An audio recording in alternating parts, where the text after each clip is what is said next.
यथार्थ जग का जो किया उदाहरण उसके लिए निर्वाणी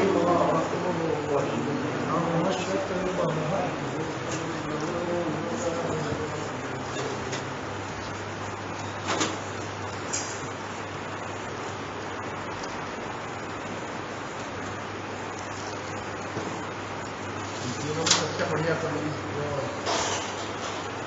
सफेद है,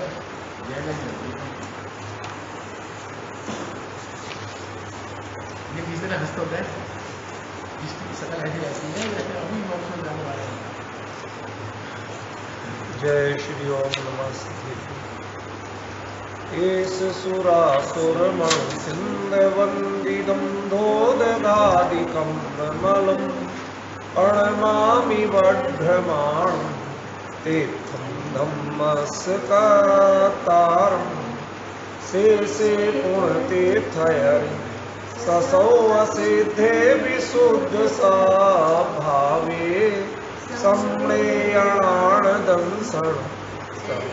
तव वीर्यायारि ते सौवे समगं पतेगमेव पतेगं वन्दामि अवर्तन्ते अर्हन्ते मानुषे खेते किच्चारिहन्ताणं सिद्धाणं तैणमो गणहराणम् अज्झावैबद्धाणं साहूणं चैव सौवेसिं तेसिं विशुद्धदंसं प्राणपहाणासमं समासेज्य ओम संपयामि सम्मं जगतोणिवाणसंपत्ति।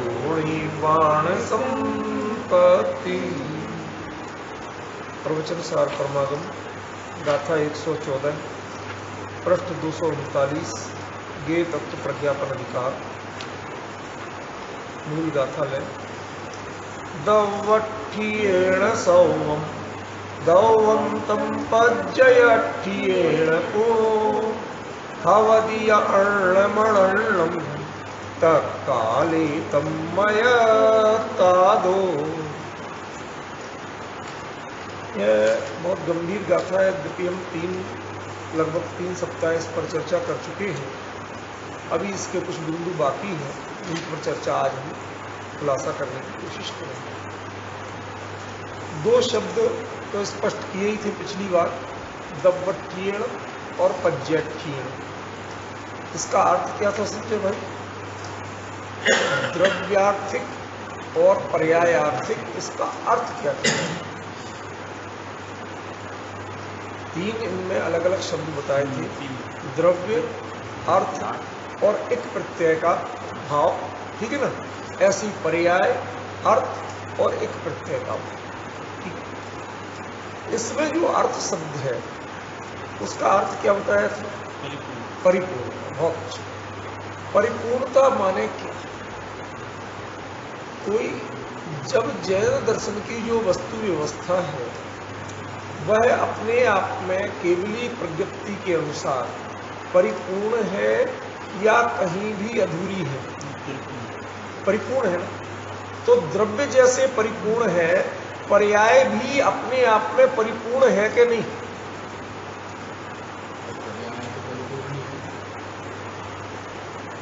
मैं जो प्रश्न पूछ रहा हूं उसको थोड़ा सा आप शांत मन से विचार करके उत्तर देना। मैं किसी पर मेरी हाँ में हाँ मिलाने का कतई आप दबाव नहीं रखता, लेकिन विचार तो करो ना भैया। हम सब यहाँ स्वाध्याय के नाम पर चर्चा के लिए एकत्रित हुए हैं, विचार विमर्श के लिए एकत्रित हुए हैं। किसी का दबाव नहीं रखना कि ये पंडित जी हैं क्या, कोई कुछ नहीं। हम सब साधर्मी हैं, चर्चा करते हैं, ठीक है। तो इसमें द्रव्य जैसे आपको द्रव्य की परिपूर्णता का आपको एहसास रहता है, क्या पर्याय की भी परिपूर्णता का एहसास रहता है? ऐसे ही अरे एक बात बताओ, कोई चीज बदले या ना बदले, जो कुछ भी है वो एक समय की सही, वो एक समय अपने बल पे हुई है या किसी और के सहारे हुई है? अपने बल पर ही हुई है। जब अपने बल पर हुई तो उसको अपने होने की परिपूर्णता है कि नहीं है ना? यही तो हम कह रहे हैं। और क्या कह रहे हैं कि जैसे द्रव्य अपने आप में परिपूर्ण है, द्रव्य स्वभाव को आप परिपूर्ण मानते हो, हमें कमी कहाँ आई है? नवीन जी थोड़ा विचार रखना। जो मैंने अभी लेखमाला चलाई थी ना कि आचार्य गुंद के ग्रंथों की अंतर्दृष्टि, उसके पीछे यह एक बड़ा भारी उद्देश्य था। हम ये मान के चलते हैं कि कुंद जहां जो लिख रहे हैं सब एक ही हिसाब से लिख रहे हैं। ये हमारी बड़ी भारी भूल। कोई भी ज्ञानी आचार्य, कम से कम कुंद जैसे आचार्य, यदि किसी ग्रंथ को लिख रहे हैं तो उसके पीछे उनका उद्देश्य विशेष है, प्रयोजन विशेष है, उसके समझाने की शैली भी विशिष्ट। पर हम सबको, हमारे मंदिर घर में कहावत चलती है, सावधान 22 पसेरी। तो भाई एक पहले 22 पसेरी का मतलब सुनिए आप। पसेरी माने 5 किलो। आप जो धड़ी बोलते हो उसको पसेरी बोलते हैं हमारे। तो जो 22 पसेरी माने, अब सोचो वो जमाना क्या रहा होगा जब 1 रुपए के 22 पसेरी माने 110 किलो धान मिलती होगी।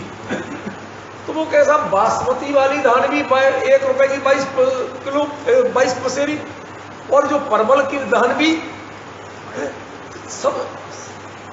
देखो ध्यान रखना, गेहूं में तो अंतर होते ही है, पर धान की क्वालिटी में बहुत।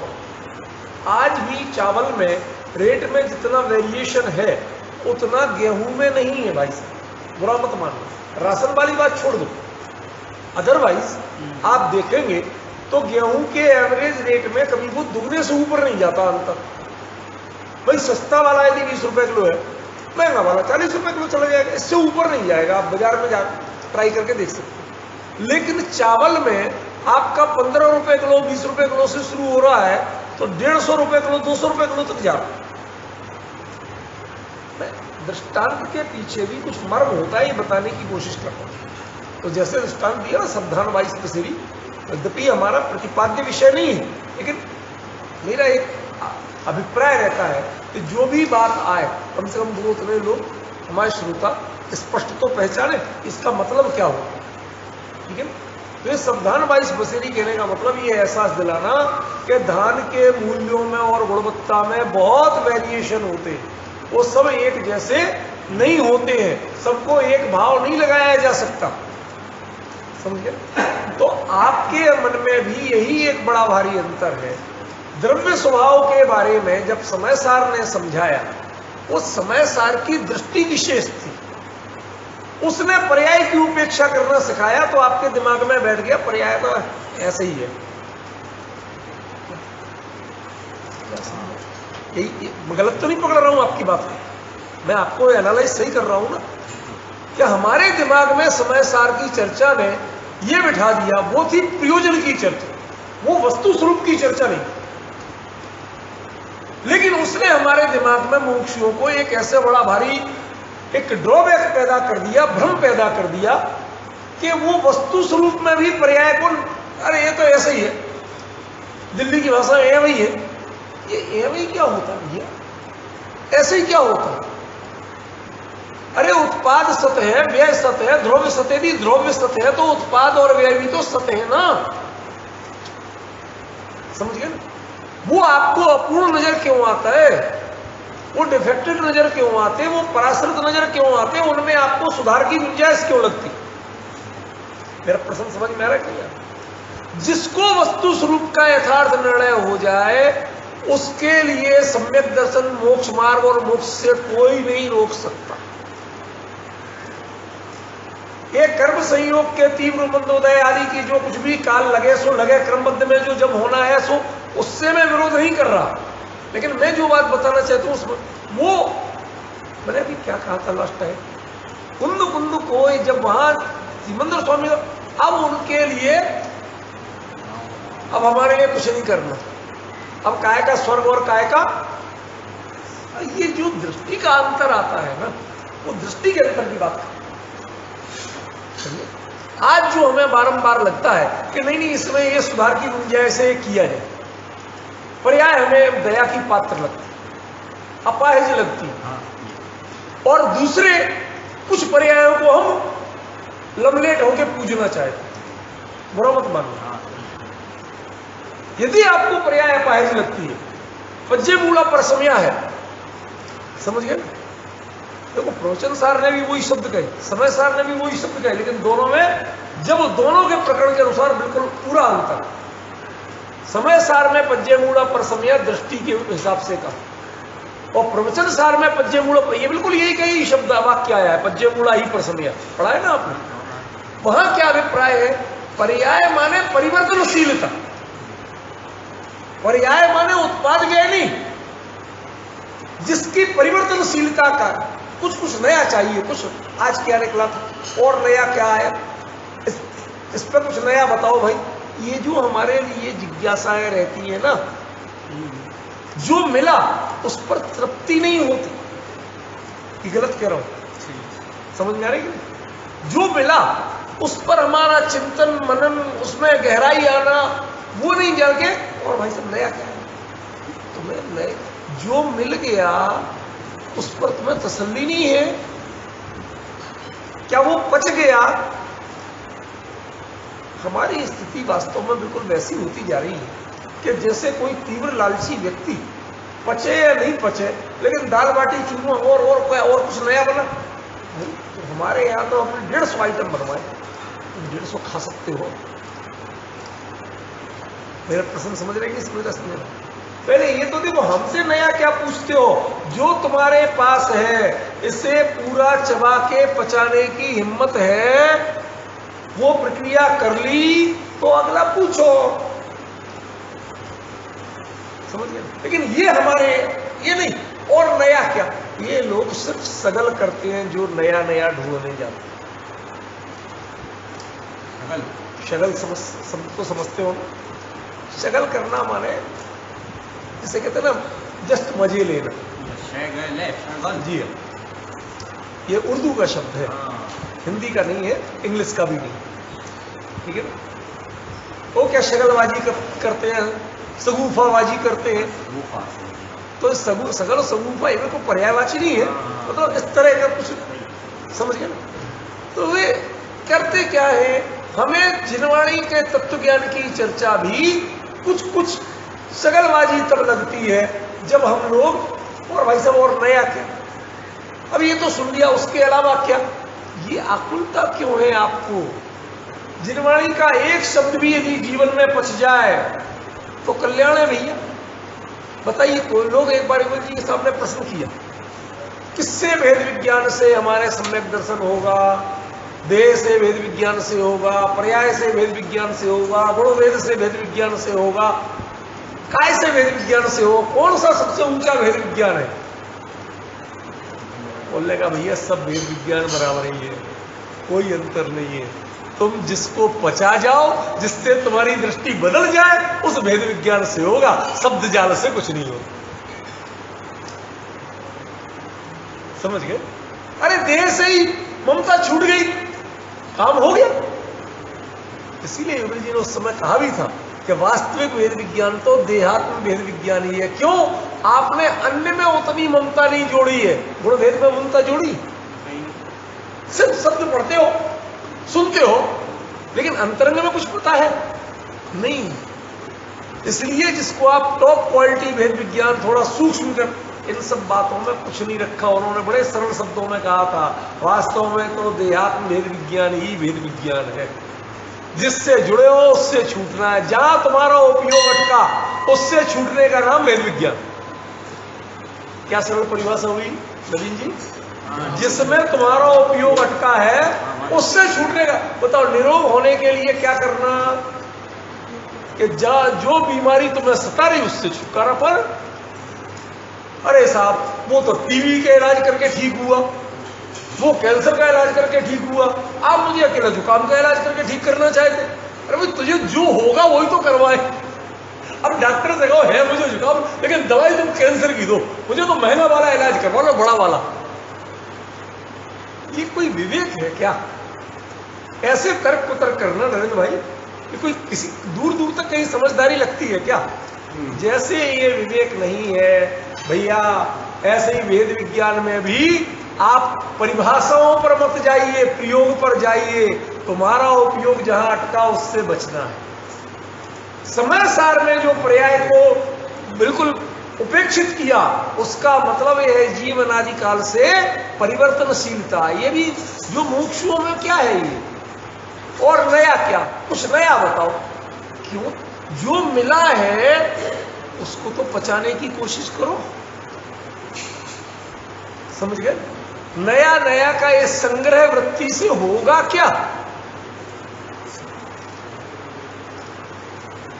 युगल जी साहब, अभी मैं उनके स्मृति ग्रंथ का संपादन कर रहा हूँ, बारीकी से एक चीज पढ़ता हूँ उनकी, और कल जो पढ़ा मैंने उसमें बड़ा स्पष्ट है। उन्होंने कहा तुझे जिनवाणी का तत्व ज्ञान के भी संग्रह परिग्रह की वृत्ति क्यों, पचाने की वृत्ति क्यों? ये शब्द मैं वहां से बोल रहा हूं, समझ रहे? पचाने की वृत्ति कब जगेगी तेरी? ये भी सुन लिया, वो भी सुन लिया, वो भी जान लिया, जैसे तुम वर्ल्ड टूर कर लो, तुमने कितने देश किए, हमने तो 10 देश किए, तुम हमने 20 देश। सबसे होगा क्या भैया ये बता, कितना बढ़ गया तू? कौन सी उपलब्धि मिल गई? फोटो खिंचा लिए अपने सब देशों में जाके, सबके उनके प्रसिद्ध स्थलों पे, उससे तेरा क्या बढ़ गया ये तो बता भैया। इसलिए जिनवाणी के छोपसम को भी आदर्श मत मान लेना। प्राय बहुत छोपसम वाले जीव, प्राय शब्द जोड़ रहा हूं, सर्वथा नहीं कह रहा हूं, प्राय बहुत छोपसम वाले जीव दूर रह जाते हैं तत्व से। क्यों? क्योंकि दुनिया उनकी तारीफ करती है और मनुष्य गति में मान कसाई की प्रधानता वो डुबो देती। किसने क्या कहा, हमारा ध्यान सारा इस पर रह जाता है। हम जो लिखते हैं, यदि कदाचित कुछ लेखक भी होते हैं, लिखते हैं, उससे स्वयं कितने प्रसन्न हुए आप, आपको कितना आनंद आया कि एक नया चिंतन चला। दुनिया ने क्या कहा इसका संकलन हम करते हैं। कभी अपने परिणामों को देखा कि आपको तृप्ति कितनी हुई, आपको कितना आनंद आया उसमें?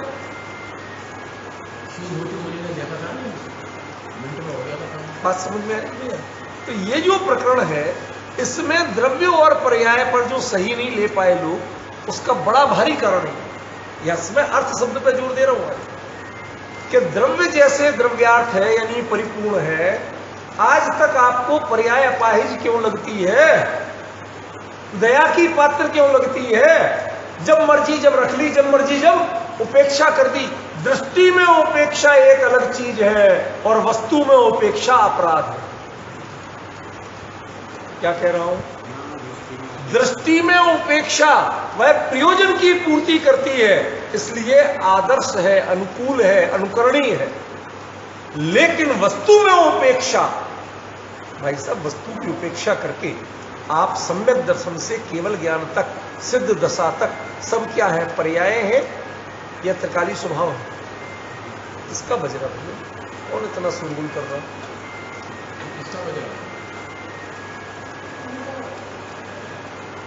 जी जरा ये मोबाइल बंद कर लीजिए।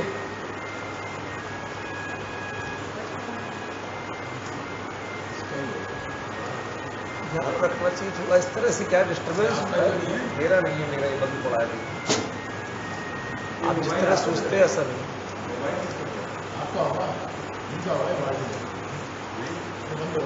चलो कोई बात नहीं, वो देख लेंगे, वो तो समझदार व्यक्ति है। सुनो, आपका प्रकरण क्या था? पर्याय हमें क्यों कमजोर लगती है? पर्याय जो हमने समय सार में पर्याय की उपेक्षा करना सिखाया, और प्रवचन सार में भी पर्याय नाम से जो परिवर्तनशीलता का आकर्षण है, पर्याय माने परिणमनशीलता, परिणाम नहीं, परिणमनशीलता, दो में अंतर। देखो, शब्दों को अन्यथा नहीं लेना, मैं किसी की उपेक्षा के लिए नहीं कह रहा हूं। ब्राह्मण और ब्राह्मण का मैं ब्राह्मण, इन दोनों भावों में अंतर। मैं परिचय दूं कि कोई कहे मैं ब्राह्मण हूं, ये अपराध नहीं, लेकिन मैं ब्राह्मण हूं तो मेरे बगल में कैसे बैठ गए, अब अपराध भी इसलिए नहीं हो। अब वही ब्राह्मण होना, उसका जो अहंकार है, मैं परिणाम वस्तु में होना, इसका विरोध नहीं कर रहा। परिणमनशीलता का जो हमें आकर्षण है, चेंज का जो आकर्षण है, परिवर्तन नया नया चाहिए, उसमें तृप्ति नहीं, उसमें परिपूर्णता ही नहीं लगती। क्यों भैया, सच बताओ, सिद्ध भगवान एक अपने काल एक जैसी पर्याय में अनंत काल तक कैसे नहीं? आपको रोज एक चीज खाने चॉइस कर लो, जितनी महंगी से महंगी हो, जितनी बढ़िया से बढ़िया, लेकिन ध्यान रखना फिर प्योर अकेली वही खाना पड़ेगी, दूसरी कुछ नहीं होगा। गलत तो नहीं कहा मैंने? अभी कुछ दे नहीं रहे, ये तो तत्व चर्चा की जगह, यहाँ तो खाने पीने की जगह ही नहीं है। मैं आपको खाली विकल्प बता रहा हूं। सोचो, सोचने भर से आपके हौसले पस्त हो जाए। क्यों? क्योंकि हमें आदत पड़ी है, किसी एक से हम तृप्ति ही नहीं होते। और जिन धर्म, वह एक में तृप्ति का नाम धर्म है। जो अनेक का आकर्षण रखे वो जिन धर्मी ही नहीं। तो समझ में आया? एक देवशास्त्र गुरु पूजन कर ली, अरे साहब आज तो रविवार है, आज तो परशुनाथ की पूजन करना चाहिए, शनिवार है, आज तो मुनीश्वरनाथ की पूजन करना चाहिए। ये जो हो रही है, ये जो वर्गीकरण हो रहा है, वो कहते भैया देवशास्त्र गुरु पूजन में हमारे सब आ गए। देव माने सामान्य केवली से लेकर तीर्थंकर केवली तक, भूत भविष्य वर्तमान सब कुछ आ गए, कुछ नहीं बचा। समझ गए ना? और जितना हम भेद करेंगे उतना क्या होगा, वो फिर पर्याय परिणमनशीलता पर दृष्टि जाएगी। क्यों? क्योंकि हमें फिर मिथ्यात्व तो बढ़ेगा कि मुनीश्वरनाथ तो शनिदेव को शांत करते हैं, रविव्रत के दिन पार्श्वनाथ की पूजा ज्यादा फायदा करती है, बाकी दिनों में करोगे तो शायद पार्श्वनाथ बदल जाएंगे। उस दिन कुछ उनको पावर ही नहीं रहता है, वो एक दिन ही पावर रहता है। इस तरह की जो मूर्खता है, अज्ञानता है, जड़ता है, ये पर्याय दृष्टि है। दरअसल ये परिणमनशीलता की बात है, दृष्टांत है, सिद्धांत नहीं। परिणमनशीलता तो एक नेचुरल चीज लगती है। परिणमनशील परिणाम और वस्तु स्वरूप के अनुसार परिणमनशीलता, उसका विरोध नहीं कर रहा हूं। परिणमनशीलता का आग्रह ये नहीं रहे, हाँ आकर्षण और आग्रह जो हमें है उसकी बात कर। कभी कभी शब्द यदि पूरी तरह से स्पष्ट ना हो, आपका पूरा अधिकार है कि आप उसको पूछें, क्लियर करें। ख्याल में ये गहन तत्व चर्चा भी जब लोगों के लिए खाली समय मिला तो कर लेंगे, कहीं और ना जाना हुआ तो सुन लेंगे। इस तरह का जिसे गैप भरने वाली पैकिंग हो जाती है, वहां चीज समझ में नहीं आती। वहां हमें लगता नहीं कि इन्हें तत्व की इतनी गहरी पकड़ या रुचि, उन्हें उत्सव प्रियता लगा। संसार की कोई मजबूरी आ जाए, अपरिहार्यता आ जाए, बात दूसरी है। अन्यथा सबसे बड़ी प्रायोरिटी किसकी होना चाहिए? जो सूक्ष्म तत्व चर्चा है, जो अपने हित की बात है, जो अपने को सीखने की है, जो भगवान ने कहा यानी आचार्यों ने परोसा, उसको एक क्रमशः हम पूरा समझे। लेकिन आजकल होता है संसार में, अनेक कारण मिलते हैं लोगों को, अनेक तरह की मानसिकता है, हर कोई नहीं कर सकता। आप लोगों की जो एकाग्रता लग रही है, तो मैं ये बात कह रहा हूं कि आपके लिए परिणाम और परिणमनशीलता का आग्रह, एक शब्द और जोड़ दिया, ठीक है ना, इन दोनों में अंतर रखना। यहां चर्चा किसकी है? अर्थ किसको कहा? परिणाम को अर्थ यानी परिपूर्णता। वो द्रव्य का भी मतलब बाट नहीं देखता, रास्ता नहीं देखता, द्रव्य की कृपा की अपेक्षा नहीं करता कि आप रहने दो तो मैं प्रकट होऊं। वो उस समय में अपने आप में परिपूर्ण सामर्थ्य के साथ स्वयं प्रकट होती है, उतने समय रहती है। समझ गए ना? वो उसमें किसी के भी अधीन नहीं है, किसी की मोहताज नहीं है। वो हमारे सब जब तक ये नहीं मानोगे भाई साहब, आप क्रमबद्ध स्वीकार ही नहीं कर सकते। क्रमबद्ध की बातें कर सकते हैं, समझ गए? बात करना एक चीज और समझ में आना दूसरी चीज। जो समझ के होती है स्वीकृति, और वैसे अरे इतने बड़े आदमी ने कही और हमने सिर हिलाया। इन दोनों में बहुत बड़ा, दूसरे से सहमत होना और अंतर से स्वीकृति आना समझ से, इन दोनों में बड़ा। तो इस गाथा ने दोनों शब्द के साथ अर्थ शब्द जोड़ा, द्रव्य के साथ भी, पर्याय के साथ भी, और उसके साथ में एक प्रत्यय जो जोड़ा वो काय का था? मेरे से प्रश्न किया गया। तो ये ज्ञप्ति क्या मतलब है? आपने 4 चीजें बताई थी, अज्ञान की निवृत्ति, हान, उपादान, उपेक्षा। अरे भैया, ये तो सामान्य सूक्ष्म ज्ञान के ऊपर लागू पड़ती हैं, ये इस विषय पर लागू नहीं थी।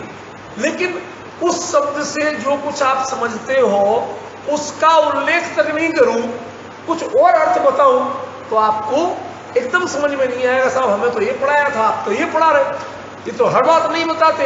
अरे भैया, वो क्लियर बता तो रहे कि वो सूक्ष्म ज्ञान के साथ लागू पड़ता है, परमुखी ज्ञान के साथ लागू पड़ता है, समझ गए? वो स्वावलंबी ज्ञान के साथ, उसके साथ लागू नहीं पड़ता, अनुभव के काल में लागू नहीं पड़ता। तो वो बात जो बताई थी वो इसलिए बताई थी कि हान, उपादान, उपेक्षा, अज्ञान की, केवली को अज्ञान है ही नहीं, निवृत्ति का की करें? उन्हें हान, उपादान, उपेक्षा किसी की करनी ही नहीं। बताइए, हान, उपादान, उपेक्षा किसको करना पड़ती है? किसको करना पड़ती है? नहीं, ये नीचे ऊपर कुछ नहीं है, सीधी बात है कि जिसके राग है उसको करना पड़ती है, जिसके राग नहीं है उसको नहीं करना पड़ता। वो वीतरागी है, इसलिए कुछ भी जाने, कुछ भी देखे, आप ऐतराज नहीं कर सकते, ठीक है? और छदमस्त रागी जी, बच्चा आपका थोड़ी फिल्मी मैगजीन पलटे तो आप ऐतराज करते हैं। क्या ये हीरो हीरोइन को देखता रहता है, फालतू फिल्मों की गप्पे सुनता रहता है, पढ़ता रहता है, पढ़ाई कर कोर्स की अपनी कहते कि नहीं कहते? क्यों कहते? समझे ना, क्यों कहते हैं तो बताओ, कोई प्रयोजन है? क्यों? हमें उसकी परिपक्वता का भरोसा नहीं है। ये कच्चा घड़ा है, पानी पड़ते ही दिख तो रहा है घड़ा, लेकिन ये पानी पड़ते ही मिट्टी का लोना बन सकता है, गल सकता है। जो पक जाएगा उसमें जब 24 घंटे पानी भरे रहो वो बिगड़ने वाला, समझे? तो ये किस चीज की निशानी है? जो हमारे मन में आशंका होती है, हम जो टोकते हैं, ये किस चीज को टोकते हैं? कचास को टोकते हैं कि उस नॉलेज को टोकते हैं? कोई भी विषय का ज्ञान खतरनाक नहीं है। खतरनाक क्या है? आपके अंदर का राग खतरनाक, समझे? केवली सब जानते हैं, उनके लिए हे उपाध्याय कोई है ही नहीं, कुछ है? कुछ भी नहीं। और अज्ञानी जीव के लिए तू बच गया इससे, पिक्चर मत जा, स्वाध्याय में आ। क्यों भैया, क्यों हटा रहे? केवली की ज्ञान में तो सारी पिक्चरें आ रही, उन्हें क्यों नहीं हटा रहे? यही तो उस ज्ञान की जो महत्ता है, वो केवली ने जाना, केवली के ज्ञान का विषय है, केवली के प्रतिपादन में आया, यह अपने आप में एक प्रामाणिकता है। उनके लिए किसी की प्रामाणिकता की जरूरत नहीं, ठीक है ना? तो वही स्वयं ज्ञान भी है, वही स्वयं ज्ञप्ति भी है। अनुभव के काल में भी ज्ञप्ति, जहां ज्ञान ज्ञाता ज्ञेय को न उद्योत अनुभव में दिपे, पढ़ा है? ये सब भेद खत्म हो जाते, आया ना? समझ गया? वो उसको ही ज्ञान कहा, उसको ही ज्ञाता कहा, उसको ही ज्ञेय कहा, उसको ही ज्ञप्ति कहा। क्यों? क्योंकि अनुभव के काल में ज्ञान और आनंद, इन दो में कोई भेद है क्या? समझ गए? इसी प्रकार केवली के अनंत ज्ञान के साथ अनंत सुख में कोई भेद है क्या? नहीं है। ये अनुभव की स्थिति में यह अनिवार्यता घटित होता है कि जो ज्ञान है, जो ज्ञाता है, वही अपने आप में ज्ञप्ति रूप भी है, ज्ञप्ति उससे भिन्न नहीं। लेकिन छदमस्त के ज्ञान में, परापेक्षी ज्ञान में, इन चारों की भिन्नता होती है। ज्ञान कोई है, ज्ञाता कोई है, ठीक है ना, ज्ञान को हम मात्र साधन मानते हैं, ठीक है, प्रमाण को मात्र साधन मानते हैं। प्रमाता अलग है, प्रमिति अलग है, व्यक्ति अलग है। ऐसा हम जो ये भेद करते हैं, किसमें करते हैं? परापेक्षी क्षुरुपसम ज्ञान में ये भेद होते हैं।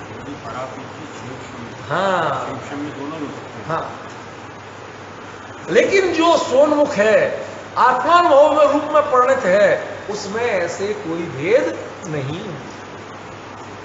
वो तो चाहे छदमस्त का हो आत्मानुभूति और केवली की हो, अंतर कितना कहा गया कि ये नाम से तू रागा, ये कलश याद है? हाँ, ये जो समय सार जी में अमृतचंद्र आचार्य ने जो कलश दिए, याद है? कर्ता कर्माधिकार, बहुत गजब के कलश। आपको लगता है वही की वही बात रिपीट कर रहे हैं लगातार कलशों में, एक एक शब्द बदलते हैं, ज्यादा नहीं बदलते हैं, लेकिन आपकी एक एक मिथ्या मान्यता को चुन चुन के निकाल रहे हैं। उन कलशों की सबसे बड़ी गहराई है ये, एक एक मिथ्या मान्यता को चुन चुन करके निकाल रहे हैं, कहां कहां गड़बड़ी है। कभी हमने ऐसा सुना देखा नहीं कि डॉक्टर ने कहा किसी के दिमाग में फोड़ा, फोड़े में कीड़े पड़ते, अब वो कीड़े काटते, भयंकर वेदना से वो सिर फोड़ा कि कुछ कर, बहुत परेशान। डॉक्टरों ने उसको बेहोश किया। अब बेहोश करके उसको खोला, अब खोल के जब उनको दिख रहे हैं ना, अब वो बारीक उपकरण से एक एक कीड़ा पकड़ पकड़ के जैसे निकाल रहे हैं।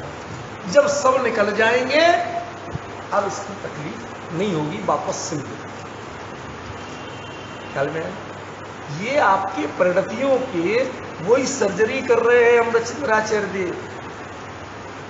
18-18, 20-20, 24-24 क्रस एक विषय के लगातार लिख दिए, एक एक शब्द बदल के। तो क्यों किए? क्योंकि हम कहां कहां अटके पड़े हैं। जब तक हमारे लिए राग है, वो राग से विपरीत परिणाम आता है, उससे ज्ञान ज्ञाता ज्ञेय और ज्ञप्ति में फर्क पड़ता है। अनुभव के काल में ये फर्क पड़ता नहीं है, क्योंकि अनुभव हमेशा वीतराग ही होता है। क्या कहा? अनुभव हमेशा वीतराग ही होता है। अरे साहब कैसे? अमृति सम्यक दृष्टि चौथे स्थान वाला, उसको तो 3 कसाय चौकड़ी बैठी है, उनका फंक्शन होगा कि नहीं होगा? बताओ। नहीं कि क्या राग होगा भैया? अरे वो राग माने आपकी स्थिरता की जो लेंथ है ना, उसको कम करता है। अनुभव के काल में डिस्टर्ब नहीं करता। डिस्टर्ब कर रहा हो तो अनुभव हो ही नहीं। भाई साहब, ये बहुत बारीकियां हैं, इनको हम प्राय बहुत कैजुअली लेते हैं, समझने की कोशिश नहीं करते हैं। अकेले श्रोता मत बनिए, श्रोता बनिए। गुडरमल जी ने श्रोता का स्वरूप दिया, समझ गए? वो उस चीज को बरोबर समझना चाहिए। बहुत मार्मिक प्रकरण है। अनुभव के काल में भी 3 कसाय चौकड़ी का राग जो कर्म का उदय विद्यमान होते हुए भी वो क्या कर पाता है? वो उसकी स्थिरता को कम करता है, अनुभव को दूषित नहीं करता। 2 मिनट ड्राइव लेकिन वो इस पर विचार करना नवीन जी, अभी आपको एकदम से स्वीकार नहीं हो रहा है। विचार देखो, जब तक किसी विषय पर अपना चिंतन ना चले तो दूसरे को किसी के भी समझाने से एकदम सब कुछ नहीं। ठीक है, विचार करना कि यदि मान लो उस जीव को अनुभव के काल में भी राग विद्यमान है उदय रूप में, परिणाम में, तो फिर वो से अनुभव किसका हो रहा? राग का या ज्ञायक का? एक का ही विषय बनेगा ना। तो वो क्या करता है? वो इतना ही करता है कि वो उसकी लेंथ, स्थिरता को घटा। स्थिरता जो जो बढ़ती है त्यों त्यों कसाय चौकड़ी मरती है। क्या कहा? स्थिरता ज्यों ज्यों बढ़ती है त्यों त्यों कसाय चौकड़ी मरती है, और अंतर्मुहूर्त स्थिरता हो जाए तो सारी कसाय। इसलिए जो मानते हैं कि व्रत से चारित्र होता है, व्रत से कसाएं घटती हैं, उन्हें जैन दर्शन का फंडा ही नहीं पता। वो तो व्रत करना माने राग की जाति चुनना, अप्रशस्त से प्रशस्त राग चुनना। क्या आपकी फ्लाइट छूट जाए, 24 घंटे में एक ही फ्लाइट है और जाना जरूरी है, तो अब आप क्या चुनते हैं? फास्टेस्ट ट्रेन चुनते हैं, नहीं तो पर्सनल टैक्सी हायर करके जाते हैं। ये क्या कर रहे हो आप? क्या यह आपका लक्ष्य था? टिकट इसके बुक कराए थे, नहीं कराए थे, अब वो छूट गई, नहीं पकड़ पाए, तो आप नेक्स्ट बेस्ट पे जाते हैं, पर उसका मतलब बेस्ट नहीं है। वो नेक्स्ट बेस्ट अलग चीज है और बेस्ट अलग चीज है। बेस्ट तो वो है जो आपने चुना, ठीक है। ऐसे ही हर ज्ञानी जीव वह बेस्ट के लिए अपने स्वरूप में जाता है, और जब वह बेस्ट छूटता है तो वो सेकेंड बेस्ट, कोई व्रत को अपनाता है, कोई स्वाध्याय को अपनाता है, कोई तीर्थ को अपनाता है। फिर ये राग में से ही बेहतर चुनने के हैं, ये वीतरागता कोई भी नहीं है। और हम इन्हीं को पूजने बैठ गए। इससे बड़ा जैन दर्शन के बारे में भ्रम और क्या हो?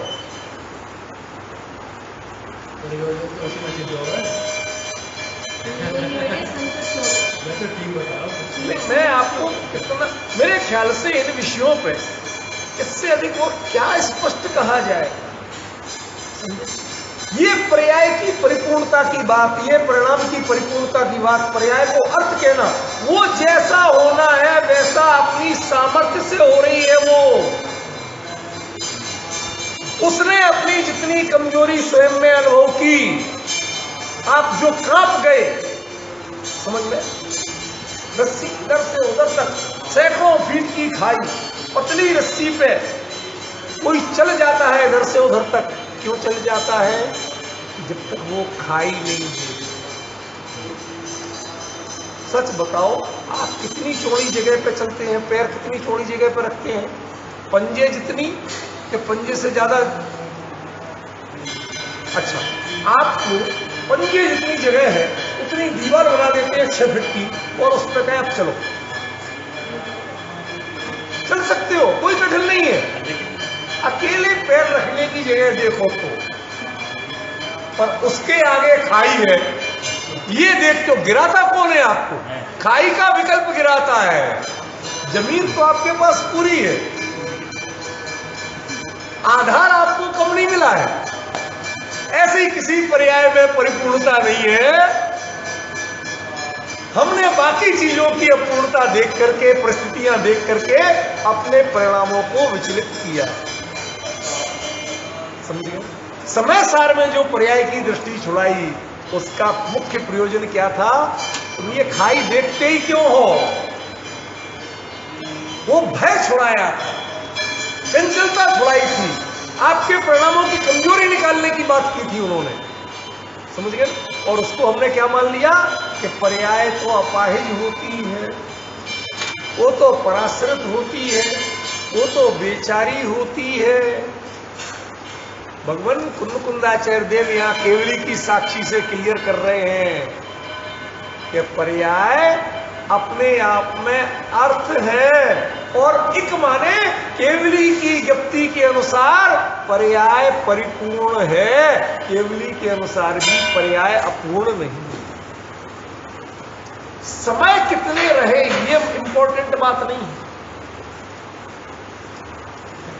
कितने दिन जिए ये महत्वपूर्ण नहीं है, कितनी मस्ती से जिए ये मेरे ख्याल से दुनियादारी के मामले में लोग सही भगत सिंह वगैरह दूसरे लोगों के बारे में कहते हैं। दिन कितने दिन की जिंदगी थी ये महत्वपूर्ण नहीं है, लेकिन वो उतने कम दिनों में भी अपना नाम अमर कर दिया। इसका मतलब है, मैं ये स्थूल दृष्टांत है बहुत, इसका कोई गहरा अर्थ नहीं लेना, इसका सरल अर्थ क्या लेना, इतना कि आप समय को इतना महत्वपूर्ण मत मानिए। आप सारे जीवन कीड़े मकोड़े की तरह बिलबिलाते रहें, रोते कलपते रहें, रोज रोज कई लोग मिलते जब मिलते रहे, भाई साहब क्या बताएं, ऐसी जिंदगी से तो समझिए क्या है ये। तू क्षण भर जी पर स्वभाव सन्मुख जी, तू स्वयं भगवान है भगवान बनकर जी। ये संदेश क्यों दिए गए थे आपको नवीन भाई? प्रश्न समझ में आ रहा है? ये ऐसी बात को बता रहे हैं वो वाक्य, तू क्षण भर जी और स्वभाव सन्मुख। उस पर्याय उस परिणाम के स्वभाव को भी देखोगे, उसकी सामर्थ्य को देखोगे, परिपूर्ण नजर आना चाहिए, कहीं कमजोरी नजर नहीं आना चाहिए, दीनता नहीं दिखना चाहिए उसमें। समझ गए? और गजब का रूप है। और ऐसा जो जानते हैं, ऐसा जो केवली, किसने जाना? केवली ने जाना। बस यही अपने आप में ज्ञप्ति, केवली ने जाना। इससे बड़ा कोई प्रामाणिकता का आधार है ही नहीं। ख्याल में? और वो कैसा जान रहे हैं? अर्णम अणर्णम। अब लोग भूल जाते हैं, इसमें अनेकांतवाद लगाने लगते हैं, बड़ा आश्चर्य सा होगा। This is not matter of अनेकांत। क्या कह रहे हैं? वो उसी समय काल की अपेक्षा भिन्न है और वस्तु की अपेक्षा अभिन्न है। उत्पाद एक समय वह भिन्न है क्या अभिन्न है? केवल ज्ञान पर्याय और केवली भिन्न है क्या अभिन्न है?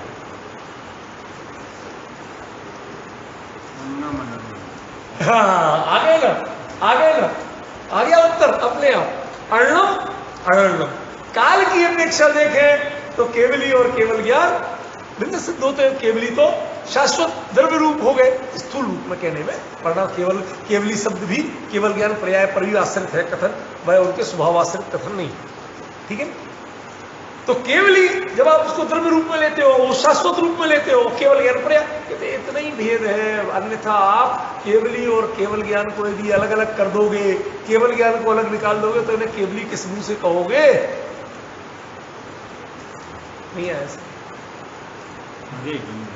अरे भाई, साले सलज सास ससुर ये सब रिश्ते कब तक? कि जब तक वो है और वो ही छूट जाए तो अब कौन लगते? कोई नहीं लगेगा। कहते सब कुछ गिनाते रहे, सारी जिंदगी पढ़ाते रहे, अब कहते कोई नहीं लगते। कहते लगते किसके कारण थे? जिस कारण से लगते थे, यदि वही छूट गया तो अब क्या लगेंगे भैया? देखो, ये सब दृष्टांतों की मेरी रुचि नहीं है, लेकिन कभी कभी विषय को थोड़ा सा हमें स्पष्ट करने के लिए कोई बात कहना पड़ती है, राग में आ जाता है, तो अनावश्यक हम अटकते नहीं है, बता देते। ऐसे ही केवल ज्ञान को यदि आप नितांत भिन्न कर दोगे केवली से, तो फिर केवली का स्वरूप क्या रहेगा? इसलिए अनन्य है, वस्तुगत अनन्य है और कालगत नहीं। तो फिर केवल ज्ञान की आप परिभाषा नहीं कर सकते। जो सबको जानता है वह केवल ज्ञान है, ऐसी परिभाषा तो कर सकते हो, लेकिन केवल ज्ञान माने द्रव्य गुण पर्याय में क्या है? केवल ज्ञान द्रव्य है, गुण है कि पर्याय है? तीनों नहीं है, सिर्फ पर्याय है केवल ज्ञान, तीनों नहीं। यदि वस्तुगत रूप से देख रहे हैं तो ये हो गया अर्णम, ठीक है ना? लेकिन वह उससे केवली क्यों कहे कि केवल ज्ञान के कारण केवल ज्ञान नहीं होता तो केवली नहीं कहलाते। ये सब स्थूल दृष्टांत, ठीक है ना? तो ये समझिए आप कि ये अर्णम अणर्णम दोनों बातें जो कह रहे हैं, ये उस अनेकांत को समझाने के लिए नहीं कह रहे हैं, वस्तु का स्वरूप की गहराई बताने को कह रहे हैं कि उसी समय वो एक जो द्रव्य और द्रव्यार्थ और पर्यायार्थ, द्रव्यार्थिक और पर्यायार्थिक, ये दोनों वस्तु रूप से अनन्य है और कालगत दृष्टि से अन्य। किसी भी पर्यायार्थ को आप सर्वकाल देखना चाहते हो तो नहीं, सर्वकाल नहीं, वो अपने स्वकाल में थे। क्या कहा? पर्यायार्थ कहां दिखेगा? स्वकाल में, सर्वकाल में नहीं दिखेगा। आपका बचपन अभी दिख रहा है, वर्तमान पर्याय बचपन में थी, भविष्य में रहेगी, ठीक है। वो स्वकाल में सत्य है। आपकी फोटो दिखाई, नाक बहती हुई, क्यों, क्या कहते हो, है आपकी के नहीं?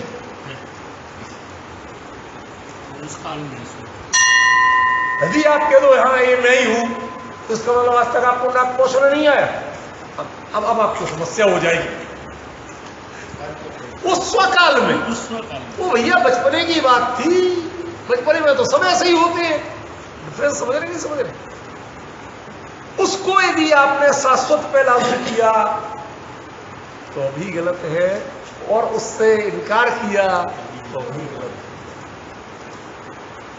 ख्याल में, क्योंकि उन्हीं अपने माँ बाप की गोदी में बैठे हुए हैं। यदि वो इनका फोटो गलत कहोगे तो माँ बाप भी छूट जाएंगे।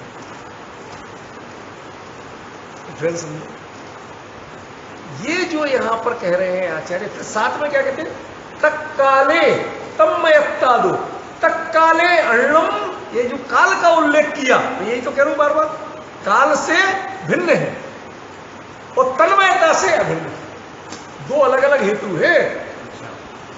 तत्काले अण्णम तन्मयत्तादो अण्णम, उस काल की अपेक्षा से भिन्न है और तन्मयता की अपेक्षा से अभिन्न है। वह उससे कोई अलग से, पानी की लहर जैसे पानी से भिन्न पैदा नहीं होती। उंगली का हिलना कोई उंगली से अलग निकाल के नहीं फेंक सकते आप। एक एक उसका अणु परमाणु उस हिलने में भी विद्यमान है कि नहीं, है ना? ये जो बात कही इसमें, ये बात बहुत गंभीरता से चिंतन की नवीन भाई, इसको बहुत गंभीरता से।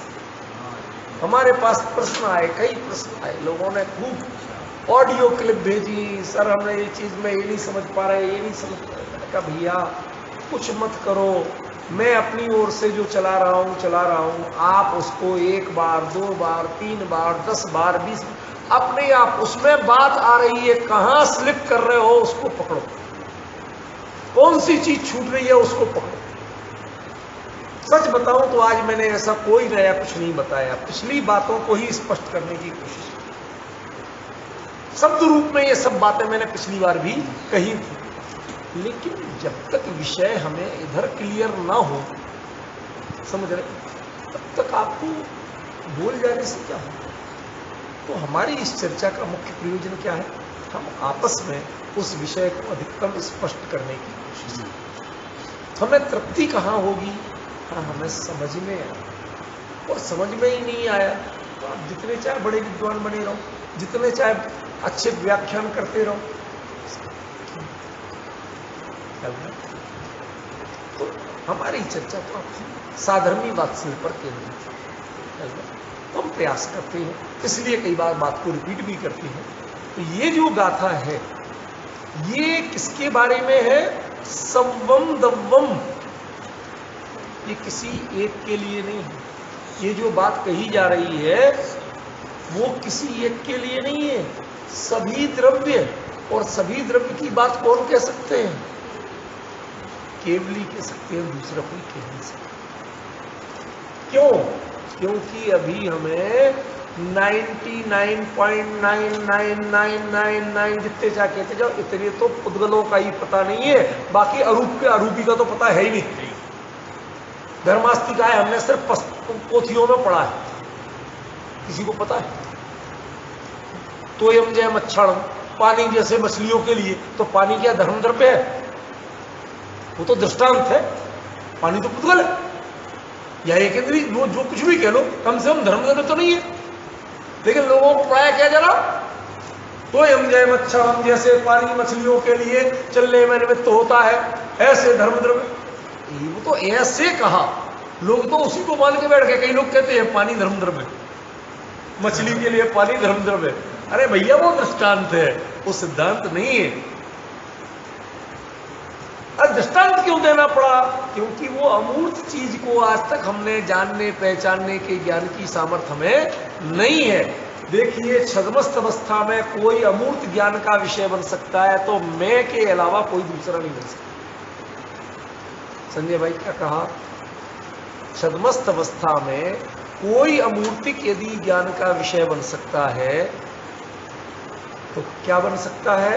निज ज्ञायक भगवान के अलावा अन्य कोई आपके क्षुरुपसम ज्ञान का विषय नहीं बन सकता, क्योंकि क्षुरुपसम ज्ञान में पर जो अमूर्तिक है उसको जानने की सामर्थ्य ही नहीं। इसलिए जो धर्म अधर्म आकाश काल का पढ़ते हो ना, ये सब पोथियों शास्त्रों जिनवाणी से पढ़ते हो, आपके ज्ञान से कुछ नहीं जान रहे आप। क्षुरुपसम में क्या जान रहे? समय सार में एक, प्रोचन सार में एक, पंचास्तिकाय में एक, धवला जी में एक, नियम, ये ऐसे जान रहे आप। ऐसे ही ज्ञान का विषय है, वो आमने सामने के ज्ञान का विषय है। जो ज्ञान का ज्ञेय होता है ऐसा ज्ञान का ज्ञेय नहीं है, समझे? और यहां क्या कह रहे? सर्वम दब्बम, सभी द्रव्यों के बारे में जो घोषणा कर रहा है वो कौन कर सकते हैं? ये केवली ही कर सकते हैं। छद्मस्त ये बात बोल सकता नहीं। संजय भाई कहा था, हर गाथा में केवली केवल ज्ञान और समोश्रम सामने आएगा, सीमंदर स्वामी बीच में आएंगे, उसके बिना प्रवचन सार की किसी गाथा का अर्थ पूरा नहीं होगा। भाई जब भी आप एक केवली कहा, केवली से बढ़ के कहां पहुंचोगे? सीमंदर अपने आप पहुंचोगे, समझ? केवली कोई चौराहे पर तो बोलते नहीं, समोश्रम में ही बोलते, तीर्थंकर केवली, तो सारी बातें वहीं पहुंच जाए। ख्याल में एक बात को स्वीकार करती ही आप वहां पहुंच जाए, और उसका निषेध करोगे तो आप प्रवचन सार का अर्थ नहीं करते। समझे?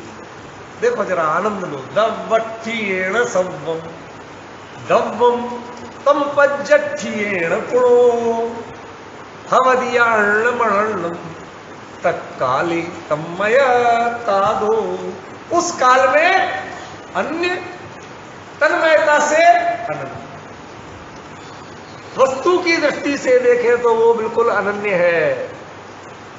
उत्पाद व द्रव्य तीनों, द्रव्यार्थ और पर्यायार्थ, ये वस्तु की दृष्टि से जब देखोगे तो कैसे हैं? अनन्य है। और काल की दृष्टि से देखोगे, तावत काल की दृष्टि से, उस काल के आगे पीछे नहीं है, लेकिन द्रव्यार्थ तो सदा काल है।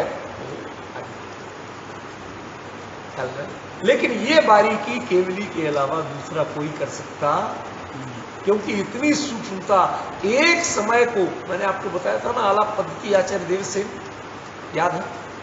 क्षणानाम अति सूक्ष्मानाम आलक्षयितुम अशक्यत्वात्। आलाप पद्धति न्याय का एक ग्रंथ, उसमें शुरुआत में ही प्रश्न किया कि साहब पर्याय के बारे में आप क्यों, केवली के निर्णय से आप क्यों चलते हैं, अपने निर्णय से क्यों नहीं चलते? ठीक है, तो क्या एक समयवर्ती जो पर्याय है, तो एक समय जो है वो क्षण इतने सूक्ष्म है, इतने सूक्ष्म है कि हमारी जो भौथरी जो बुद्धि है ना, इसके पकड़ में ही नहीं आते। जब पकड़ में ही नहीं आते तो उसके बारे में हम बताएं क्या? क्षणानाम मतलब समय से भी, हाँ, समय में क्या फर्क है? क्षण और समय एक ही अर्थ से वहां कहे, बस वो बहुवचन में कहे कि जितने काल द्रव्य के परिणाम भी तो अनंत है ना, तो उसको सभी को ले लिया उन्होंने एक एक समय के। ठीक है ना? कि जो टर्मिनोलॉजी है इसमें तो समय का नाम आता है, क्षण का नाम नहीं आता। वही तो, जो समय कहना, काल कहना, क्षण कहना, ये सब पर्याय किसकी हैं? पर्याय किसकी हैं? क्षण को नहीं पहचानते ना, नहीं पहचानता, कोई बात नहीं। मैं जो कहना चाहता हूँ कि ये सब पर्याय किसकी हैं? काल की है। एक तो तय है कि ये सब बात काल की है, हम किसी और की नहीं कर रहे, इतना तो पहचान में आ रहा ना। बाकी जो है क्षण का मतलब एक समय, ठीक है ना, एक समय, उसको क्षण, ठीक है ना? बस इतना समझना है, यहाँ और कोई ज्यादा गहराई की बात नहीं। यहाँ पे जो सब्वम है, ये दब्वम का एडजेक्टिव नहीं है? कौन सा? सब्वम मैं दब्वम कहा ना एडजेक्टिव के रूप में। आप तो इसे सर्वज्ञ बोला। सब्वम का सर्वज्ञ मैंने कब बोला? सब्वम दब्वम, सभी द्रव्यों को और उनकी सभी पर्यायों को जानने वाला सर्वज्ञ ही हो सकता है, अल्पज्ञ नहीं। ये बोला मैंने। अच्छा, सर्वज्ञ यहाँ पे नहीं है ना। ऐसा ऐसा अनर्थ मत करो भैया, नहीं तो मैं खाम में ऐसे तो सफाई देता रहूंगा। हाँ, जो सर्व की बात करे वो सर्वज्ञ ही हो सकता है, अल्पज्ञ सबकी बात कर ही नहीं सकता, ये कहा। ये सर्वम सर्वम से सर्वज्ञ तक जाना, ये कहा। सर्व शब्द का अर्थ सर्वज्ञ, ये नहीं कहा। सभी धर्म के बारे में हम तो कह ही नहीं सकते। मैंने जब तो कहा था कि धर्म धर्म आकाश काल के बारे में क्या कहोगे, अन्य जीव के बारे में आप क्या कहोगे, आत्मा दिखते ही। हमारे लिए जो स्थूल ज्ञान का विषय, वो भी पुद्गल में भी थोड़े बहुत जितने हमें समझ में आ पाते, शुद्र शोभ सब में जो पकड़ में आ पाते उतने, उसमें भी 99.99 मैंने कहा था। इतना लंबा क्यों कहा था? इसीलिए कहा था भैया कि वो भी हम अधिकांश पुद्गल तक को नहीं जानते, तो अरूपी जो धर्म आकाश काल और अन्य आत्मा है उनको क्या जानेंगे। कहते आप अरूपी एक ही जान सकते हो और वो निज गायक को जान सकते हो। ये त्रिशोभ सब में सामर्थ्य, यही कहा। गलत तो नहीं, विशेष समय हो गया, महाप्रोग्राम में भी पहुंचना है।